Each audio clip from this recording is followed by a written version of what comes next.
Hi friends, నేను ప్రపంచంలో ఎన్నో దేశాల్లో మీకు తెలియని హిందూ టెంపుల్స్ గురించి, వాటిలో రహస్యాల గురించి ఎన్నో ఎపిసోడ్స్ చేశాను. అలాగే ఇక ముందు కూడా చేస్తూ ఉంటాను. అలాగే ప్లానెట్ తెలుగు అనే నా ఈ ఛానల్లో మీరు ఇంతవరకు చూడని ఎన్నో వింతలు విశేషాలను కూడా చూస్తుంటారు. ఈరోజు నేను మీకు ఈ భూమిపైనే 40,000 సంవత్సరాల పురాతనమైన ఒక నరసింహస్వామి విగ్రహం గురించి ఎక్స్ప్లెయిన్ చేయబోతున్నాను. అది కూడా ఈ విగ్రహం మన భారతదేశంలో దొరకలేదు, జర్మనీలో దొరికింది. ఇలాంటి విగ్రహం జర్మనీ దేశంలో ఎలా దొరికింది, అసలు ఇది నరసింహస్వామి యొక్క విగ్రహమేనా, ఆ దేశంలో మన యొక్క విగ్రహాలు ఏ విధంగా బయటపడ్డాయో లాంటి విషయాల గురించి ఈరోజు నేను మీతో షేర్ చేసుకుంటున్నాను.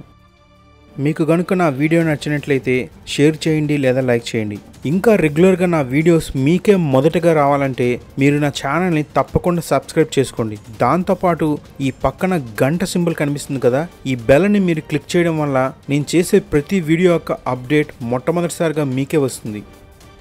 మన ఇండియా గురించి గొప్పగా చెప్పక్కర్లేదు, ఎందుకంటే మీ అందరికీ తెలిసే ఉంటుంది. మీతో పాటు ప్రపంచంలో చాలా దేశాలు కూడా ఇండియా యొక్క గొప్పతనాన్ని తెలుసుకుంటూ ఉన్నాయి. పూర్వం రోజుల్లో చరిత్ర గురించి చాలామంది వాళ్ళ చుట్టుపక్కల ఉండే దేశాల గురించో లేకపోతే వాళ్ళ పూర్వీకులు చెప్పే కథల గురించో చరిత్రగా రాసుకుంటూ వచ్చారు. కానీ మన భూమిపైన ఇతర ప్రాంతాల్లో కంటే మన ఇండియాలోనే ఎన్నో వింతలు, విశేషాలు, అద్భుతాలు, చరిత్రలు ఆవిర్భవించాయని చాలామందికి తెలియదు.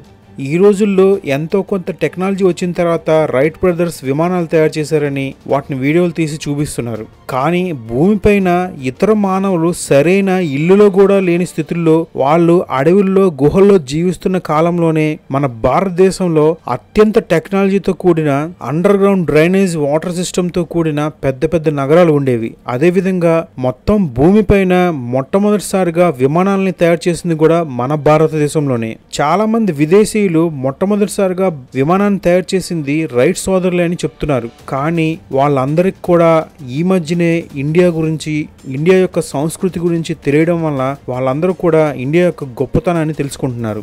మన భారతదేశంలో పురాణాల్లో కానీ ఇతిహాసాల్లో కానీ ఎక్కడ చూసినా దేవుళ్ళు విమానాలపైనే వచ్చేవారు. అలాంటి విమానాల గురించి పకడ్బందీగా ప్లాన్తో సహా అవి ఎలా పనిచేస్తాయి ఏంటనేది కూడా కొన్ని వేల సంవత్సరాల పురాతనమైన మన పురాణాల్లో ఉంది.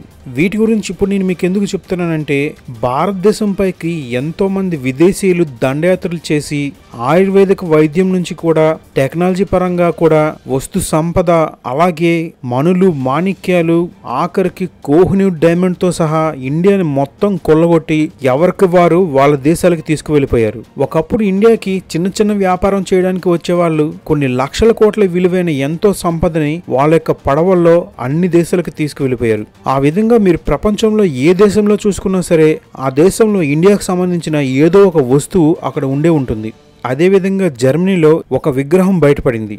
ఆ విగ్రహాన్ని అక్కడ చూసిన పరిశోధకులు ఇది మన భారతదేశంలో ఉండే నరసింహస్వామి యొక్క విగ్రహంగా చెప్తున్నారు. అది కూడా అందరికీ ఆశ్చర్యపరిచేటట్లు ఈ విగ్రహం సుమారుగా 32,000 నుంచి 40,000 సంవత్సరాల మధ్యలో ఉంటుందంట ఈ విగ్రహం యొక్క వయస్సు. ఈ విగ్రహం యొక్క తల భాగాన్ని చూసుకుంటే సేమ్ సింహం లాగే ఉంటుంది. కింద బాడీలోని మిగతా భాగాలను చూసుకుంటే మనిషి నిల్చునేటట్లు ఉంటుంది.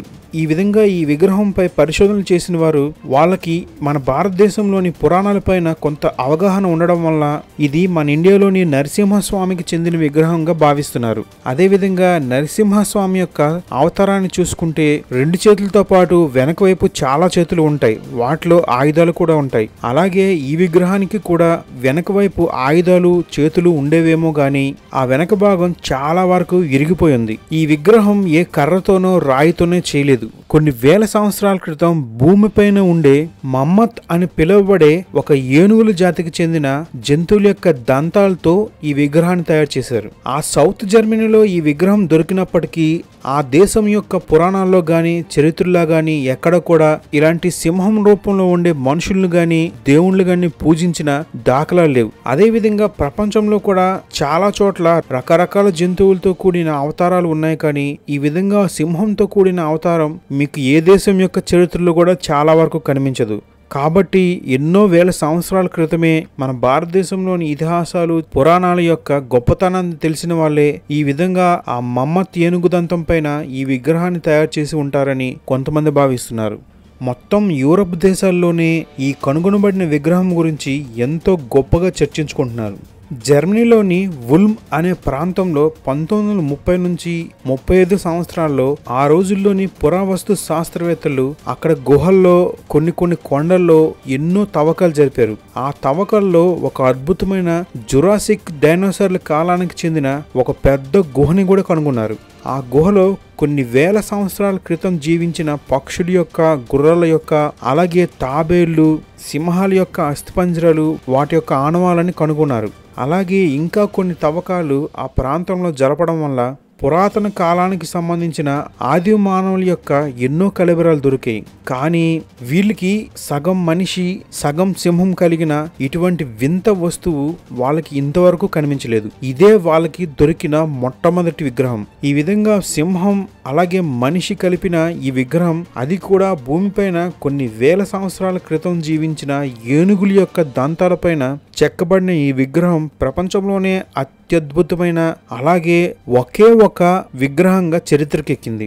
అన్ని వేల సంవత్సరాల పురాతనమైన జురాసిక్ కాలానికి సంబంధించిన ఆ గుహలో భూమి నుంచి 1.2 మీటర్ల లోపల ఈ విగ్రహం దొరికింది. ఈ విగ్రహం వాళ్ళకి దొరికిన తర్వాత దీని యొక్క మిగతా భాగాలు చిన్న ముక్కలుగా ఆ చుట్టుపక్కల చాలా వరకు పడి ఉన్నాయంట. ఆ విధంగా ఈ విగ్రహం చుట్టూ దొరికిన ఆ చిన్న పార్ట్స్ అన్నింటినీ కలిపి ఈ విగ్రహం పూర్తిగా తయారు చేయడానికి కొంత సమయం పడుతుందని అక్కడ పరిశోధకులు చెప్తున్నారు. ఆ విధంగా ఆ ముక్కలన్నింటిని కలిపిన తర్వాత ఈ విగ్రహం ఏ విధంగా తయారవుతుందో అని కూడా చాలా మంది వేచి చూస్తున్నారు. కానీ ఇంతవరకు లభించిన ఈ విగ్రహాన్ని చూస్తే మాత్రం చాలా మంది మన హిందూ పురాణాల్లో ఉన్న నరసింహస్వామి విగ్రహంగా చెప్తున్నారు. ఆ విధంగా ప్రపంచంలో మిగతా దేశాల్లో ఎక్కడ కూడా ఈ విధంగా నరసింహస్వామి అవతారంలో ఎటువంటి దేవుళ్ళు కూడా మీకు కనిపించవు. అందువల్లనే ఇది ఖచ్చితంగా మన భారతదేశంలోని సంస్కృతిలోంచి వచ్చిన శిల్పంగానే చెప్తున్నారు. అన్ని వేల సంవత్సరాల ముందు కూడా ఆ కాలంలోని ప్రజలు ఇటువంటి విగ్రహాలని పూజించేవారని ఒక అవగాహనకి కూడా అక్కడ శాస్త్రవేత్తలు వస్తున్నారు. అందుకే ఆ రోజుల్లో కూడా చాలా శ్రద్ధగా ఏనుగు దంతం పైన ఇలాంటి విగ్రహాలను తయారు చేసి గుహలో పెట్టి వాళ్ళు పూజించేవారు అని కొంతమంది శాస్త్రవేత్తలు చెప్తూ ఉన్నారు.